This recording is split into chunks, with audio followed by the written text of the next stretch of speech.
Muito que bem, senhoras e senhores, começamos mais uma edição do Talking DI.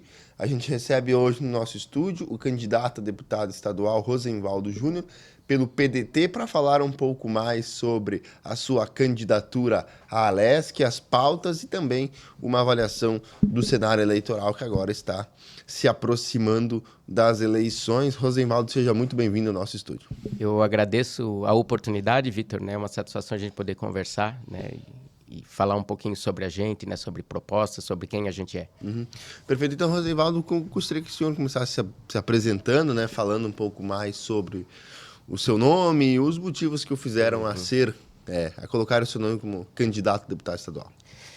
Pois então, Vitor, eu sou Rosenvaldo Júnior, estou com 52 anos, sou médico cardiologista, né? Trabalho desde a minha formação em Imbituba, litoral sul de Santa Catarina, onde eu tive a oportunidade de ser prefeito por 2 mandatos, né? Me elegi prefeito em 2016 e fui reeleito em 2020. Né? E nesse período tive a oportunidade de administrar nossa cidade, de governar nossa cidade e de ter um contato maior com problemas, né, estruturais, que são problemas de Imbituba, que são problemas de Santa Catarina, na maioria dos locais, das regiões, e que agora a gente pode, talvez, no Legislativo, né, tentar continuar um trabalho de melhorar, né, de trabalhar por pautas que, como eu disse, são comuns em todas as regiões do Estado. Como médico cardiologista, a gente teve um contato e um trabalho muito grande na área da saúde, e esta é a minha principal pauta, né? Fortalecer o SUS, fortalecer a saúde pública, né? Principalmente nas cidades do interior, pequenas e médias cidades, onde a gente percebe que a saúde é muito dependente dos grandes centros, né? Chapecó hoje é um grande centro aqui do Sim. Oeste, né? E acaba recebendo, e as pessoas veem isso nas ruas, as pessoas muito das cidades vizinhas, das cidades do entorno, acabam tendo que vir para Chapecó, sobrecarregando até o sistema público de saúde de Chapecó, justamente porque a gente não tem estrutura adequada nas cidades menores, né? Eu acho que é isso que a gente deve trabalhar, né? Democratizar mais esse acesso à saúde, fazer com que as pessoas possam ter um acesso melhor, próximo da sua casa, da sua residência, da sua família.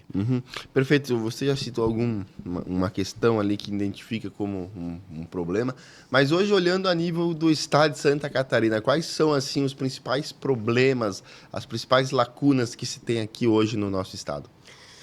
Pois então, Vitor, a gente, como eu disse, a gente, durante esse período de gestão, a gente pôde ter contato com muitos desses problemas, né? E problemas que a gente vê no dia a dia, vê na mídia, na imprensa, né? Eu acho que preocupa muito o catarinense hoje.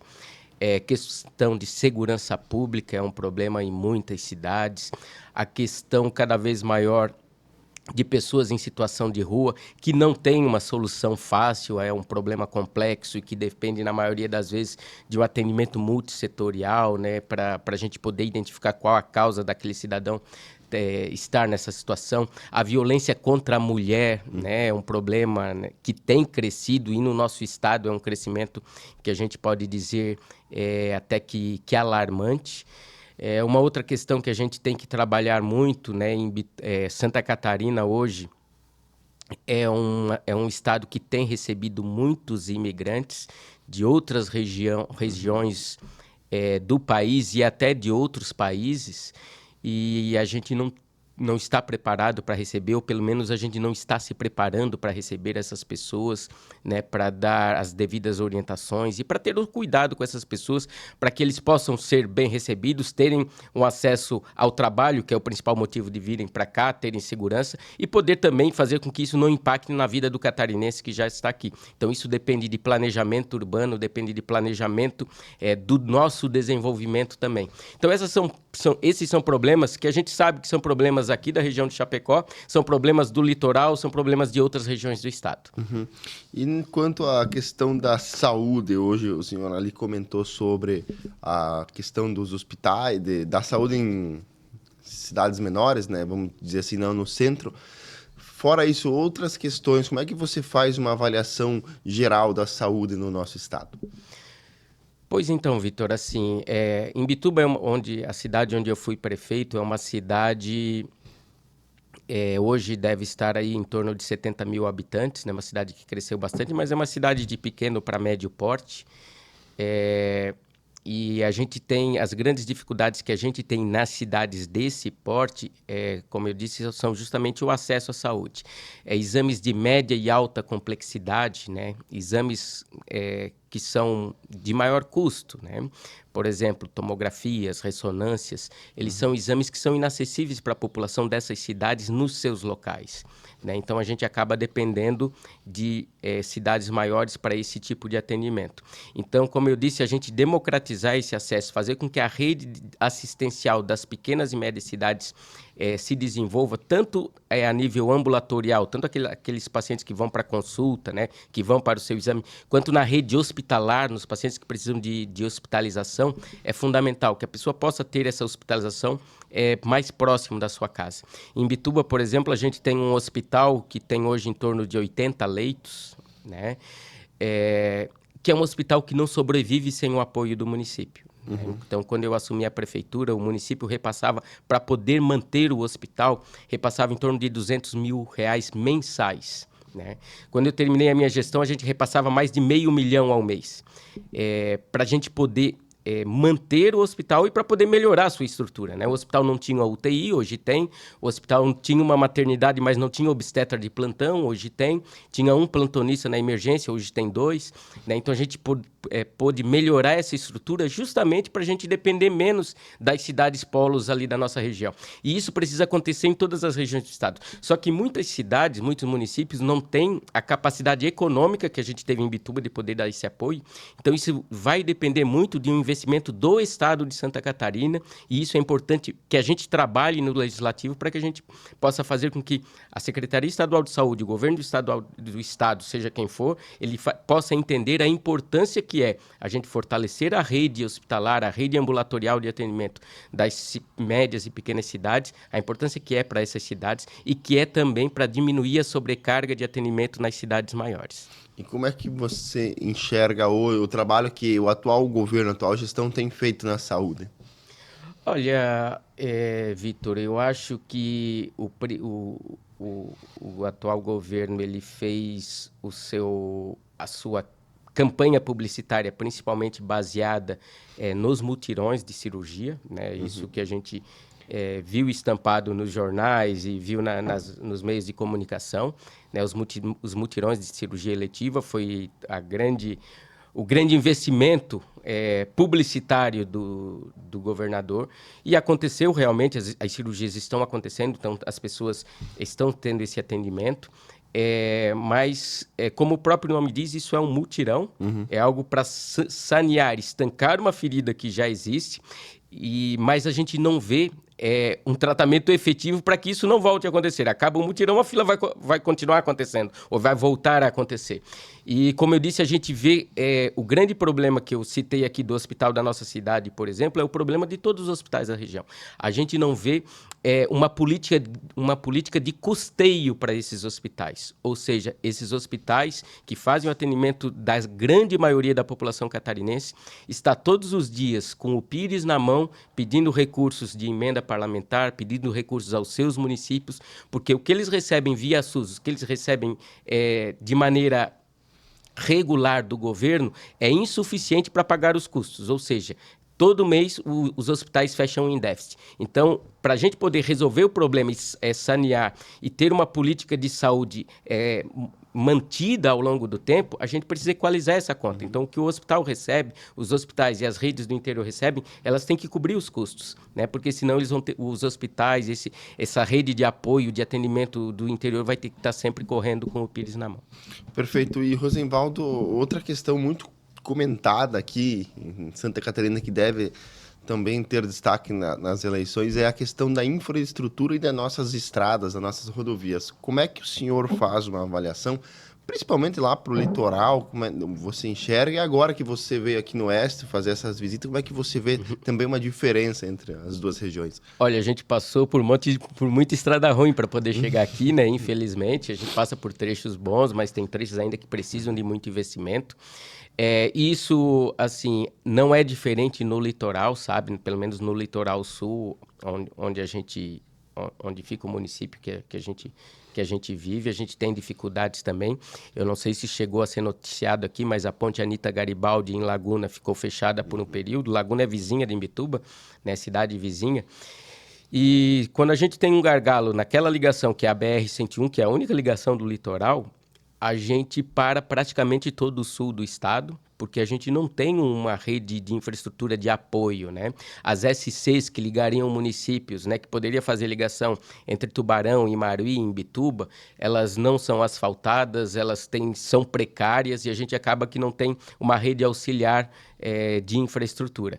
E isso acredito que aconteça aqui no Oeste também, quando a gente tem qualquer problema numa das vias principais, e a gente já tem vias problemáticas, né, vias que precisam de manutenção já com urgência, a gente acaba ficando desassistido, né, isolando municípios.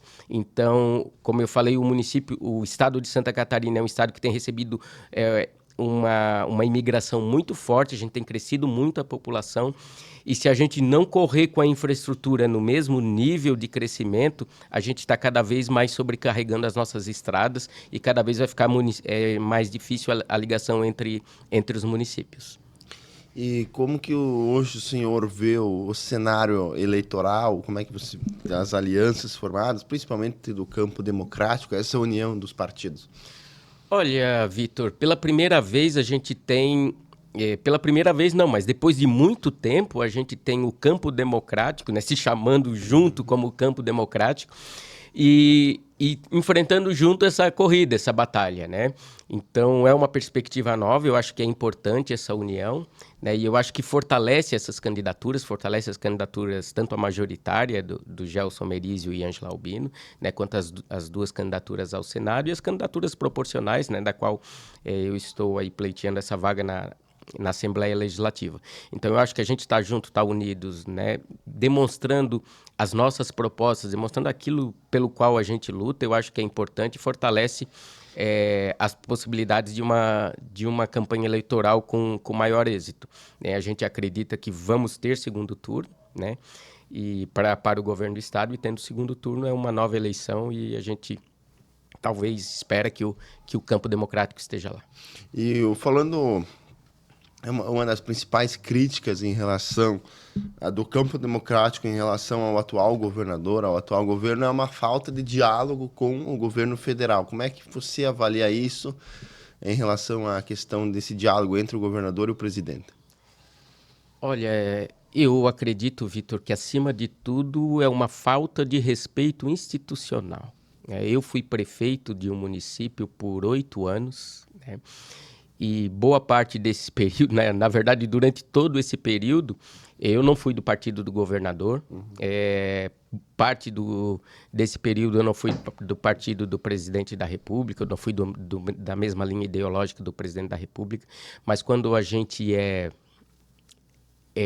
prefeito, quando a gente é governador, quando a gente está representando o cargo, a gente deixa de ser simplesmente um indivíduo e passa a representar uma instituição, né? Então, como governador, independente da linha ideológica dele, eu acho que é uma questão de respeito, manter o diálogo, manter as conversas, receber bem, né, o líder do nosso país. Até porque quando ele recebe o presidente, ele está recebendo como povo catarinense para poder fazer pedidos, poder agradecer, poder pedir investimentos. Não é para o governador, é para o estado de Santa Catarina, né? Então, eu acho que esse respeito institucional tem que existir. Eu fui prefeito da minha cidade, nunca deixei de receber um vereador que fosse me pedir uma agenda para tratar de problema de qualquer um dos bairros por causa do partido desse vereador. A gente tem que ter as portas abertas, porque quando a gente está no cargo, a gente está representando uma população e não está representando um partido, está representando a população como um todo. Uhum. E hoje, falando, já para a gente caminhar para o fim da entrevista, você já falou de algumas pautas também muito ligado à saúde, mas falando do candidato Rosenvaldo, quais que são as principais pautas suas e suas defesas? Pois então, Vitor, a gente... Como eu disse, até agradece a oportunidade de estar aqui, né, e poder falar um pouquinho do Rosenvaldo Júnior.